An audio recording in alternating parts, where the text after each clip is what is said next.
ప్రభు నామమున ప్రియమైన దేవుని బిడ్డలందరికీ వందనాలు. ఈ దినం మనం నేర్చుకోబోయే lesson blessings on cross. Blessings on cross అంటే ఏంటి?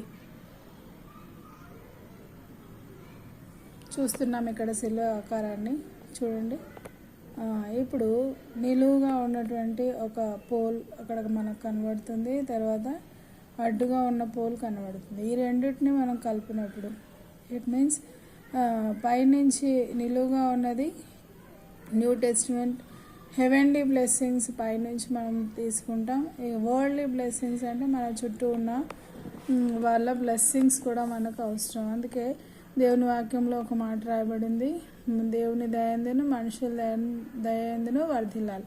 కాబట్టి నాకు ఓన్లీ దేవుని దయ మాత్రమే ఉంటే చాలు అనుకుంటే అది పొరపాటే. మనుషుల దయ కూడా మనకు ఎంతో అవసరం. కాబట్టి మనుషుల దయాన్ని దేవుని దయాన్ని మొట్టమొదట సంపాదించుకోవాలి, తర్వాత మనుషుల దయాన్ని కూడా మనం సంపాదించుకోవాలి.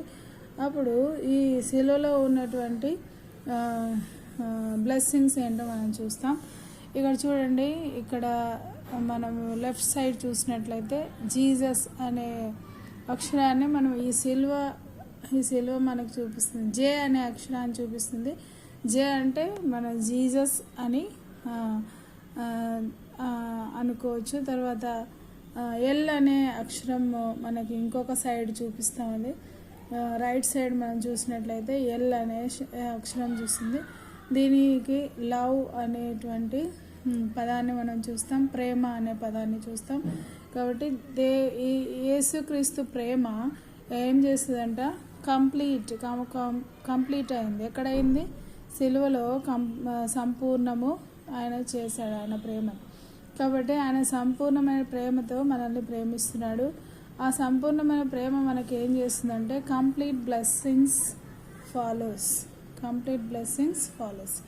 కాబట్టి ఈ శిలువ మనకి ఏం తెచ్చిపెడుతుందంటే యేసుక్రీస్తు ప్రేమ దీనిపైన మనకు కనబడుతుంది. ఆ ప్రేమ మనకు సంపూర్ణమైనటువంటి ఆశీర్వాదాలను తీసుకుని వచ్చేదిగా ఉంటుంది. Follows you and crossed all my since. అన్ని పాపములు, నా పాపములన్నీ కూడా క్షమించబడినాయి, నీ పాపములన్నీ కూడా క్షమించబడినాయి అని ఇక్కడ అర్థం ఇస్తుంది. కాబట్టి ఈ సిలువ ఎంతో శ్రేష్టమైంది. ఈ సిలువలో కంప్లీట్ బైబిల్ ఇమిడి ఉన్నట్టు మనకు కనబడుతూ ఉంది కదా. కాబట్టి ఇది నేను న్యూ టెస్టిమెంట్ మాత్రమే ఫాలో అవుతా అంటే నీలో సంపూర్ణమైనటువంటి పరిశుద్ధత లేదని అర్థం.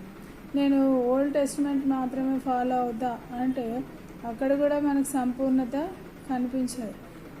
ఇవి రెండు నిబంధనలు మాత్రమే. మనం సపరేట్గా ఫాలో అవుతే అవి ఒక నిబంధన లాగానే మనకు కనబడతాయి. కానీ అయితే కంప్లీట్గా మనం ఫాలో అయితే అక్కడ దీన్ని మనం కంప్లీట్గా ఫాలో అయినట్లయితే పరిశుద్ధత మన జీవితంలోనికి దినదినము అధికమవుతూ వస్తుంది. కానీ ఇది సంపూర్ణంగా చేయటం అనేది కష్టం. అయితే దేవుడి సహాయాన్ని బట్టి మనం చేయగలుగుతాం. ఈ 4 గురించి ఇంకా మిగతా క్లాసెస్లో మనం చూస్తాం. ఫాలో అవుతూ ఉండండి. మీకు దేవుని వాక్యము ఏంటో క్లియర్గా తెలుస్తుంది. ప్రార్థన చేసుకుందాం. ప్రేమగల తండ్రి, దయమేడ సంపూర్ణమైనటువంటి ఆశీర్వాదాలు మీ శిలువలో మాకు దాచిపెట్టారని మీరు స్పష్టంగా బయలుపరిచినందుకే మీకు ఎంతగానో స్తోత్రాలు. ఆ రీతిగా మేము శ్రమలు, నిందలు, అవమానాలు, మా జీవితంలో వచ్చేటువంటి కష్టాలు వీటన్నిటిని మేము సంతోషంగా ఫేస్ చేసేదానికి, అనుభవించేదానికి మీరే మాకు సహాయం ప్రార్థిస్తూ మీ చేతులకు అప్పగించుకుంటున్నాం తండ్రి. ఆమెన్. మీ ప్రార్థన అవసరతల కొరకు మా ఫోన్ నెంబర్ 8106399795. మీ ప్రార్థన అవసరాలతో ఏమైనా ఉన్నట్లయితే మాకు తెలియపరిచినట్లయితే మేము ప్రార్థన చేస్తాం. ఆమెన్. Praise the lord.